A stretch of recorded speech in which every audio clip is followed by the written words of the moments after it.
There was once a man who believed his problem was the world.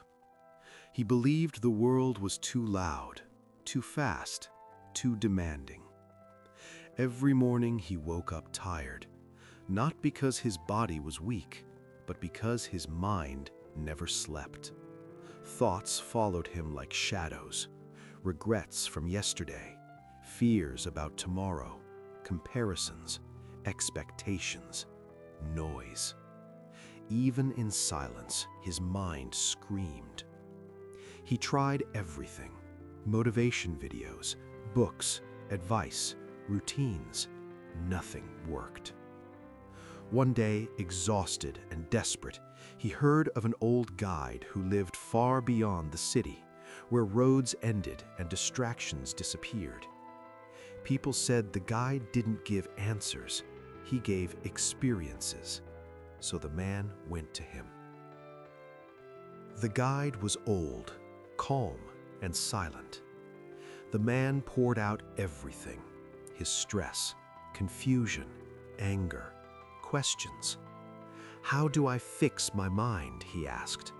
"How do I find peace?" The guide didn't respond immediately.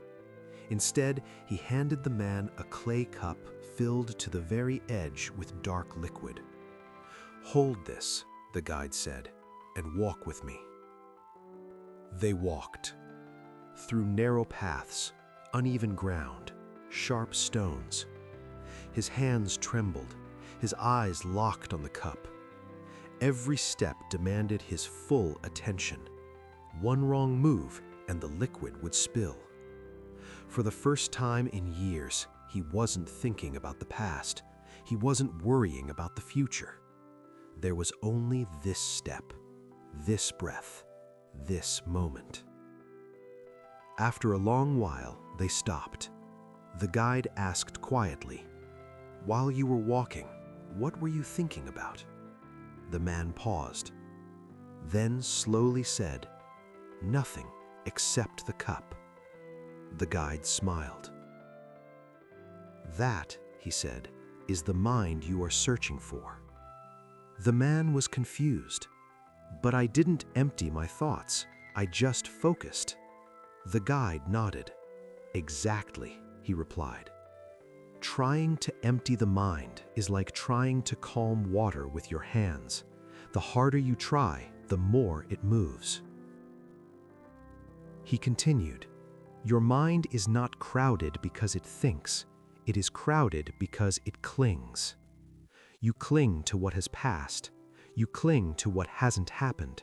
You cling to fears, identities, expectations. A full cup cannot receive fresh water." The guide gently poured out the liquid from the cup onto the ground. "You don't empty the cup by fighting what's inside," he said. "You empty it by letting go." The man finally understood. Peace wasn't something to be added, it was something to be uncovered. Stillness wasn't created, it was revealed when noise was released. The guide gave his final lesson. Do not try to control your thoughts. Do not chase silence. Give your full attention to what is real right now. When attention is complete, thoughts lose their power. When presence enters, noise leaves on its own. The man returned to the city. Nothing outside had changed. The world was still loud, still fast, still demanding. But his mind was no longer full. And for the first time, he felt light. You don't need a new mind. You need space in the one you already have. Stop trying to win against your thoughts. Stop fighting your inner noise. Just be here, fully, now.